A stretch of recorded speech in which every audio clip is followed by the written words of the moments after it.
بسم اللہ الرحمن الرحیم۔ قرآن مجید کی تلاوت کے بہت سے فضائل ہیں، لیکن آج کی اس ویڈیو میں آپ سے بہت ہی خاص احادیث شیئر کروں گی، لہٰذا اس ویڈیو کو آخر تک ضرور دیکھیے گا۔ حضرت انس رضی اللہ عنہ فرماتے ہیں کہ رسول اللہ صلی اللہ علیہ وسلم نے ارشاد فرمایا، لوگوں میں کچھ اہل اللہ بھی ہوتے ہیں۔ صحابہ کرام رضی اللہ تعالی عنہم نے عرض کی، یا رسول اللہ صلی اللہ علیہ وسلم، وہ کون ہے؟ آپ صلی اللہ علیہ وسلم نے فرمایا، اہل قرآن ہی تو اہل اللہ اور اس کے خاص لوگ ہیں۔ حضرت عبداللہ ابن عمر رضی اللہ عنہما سے روایت ہے کہ رسول اللہ صلی اللہ علیہ وسلم نے ارشاد فرمایا، جو شخص ایک رات میں کم از کم 10 آیتیں تلاوت کرتا ہے، اس کا نام غافلین میں نہیں لکھا جاتا، اور جو شخص ایک رات میں کم از کم 100 آیتیں تلاوت کرتا ہے، اس کا نام اطاعت گزاروں میں لکھ دیا جاتا ہے۔ حضرت ابو ذر غفاری رضی اللہ عنہ فرماتے ہیں کہ رسول اللہ صلی اللہ علیہ وسلم نے ارشاد فرمایا، اللہ تعالیٰ کی بارگاہ میں تحفہ لے جانے کے لیے تمہارے پاس قرآن سے افضل کوئی چیز نہیں ہے۔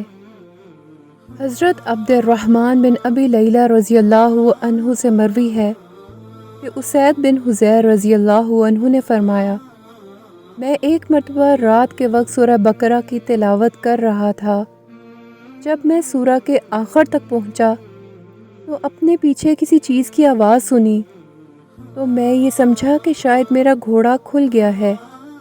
رسول اللہ صلی اللہ علیہ وسلم نے فرمایا، اے ابو عتیق، تمہیں تلاوت جاری رکھنی چاہیے تھی۔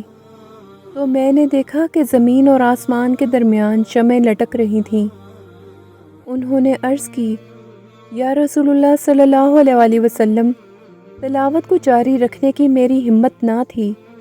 اسید فرماتے ہیں، رسول اللہ صلی اللہ علیہ وسلم نے فرمایا، وہ فرشتے تھے، قرآن پاک کی قرأت سننے کے لیے نازل ہوئے تھے۔ اگر تو تلاوت جاری رکھتا تو مزید عجائبات دیکھتا۔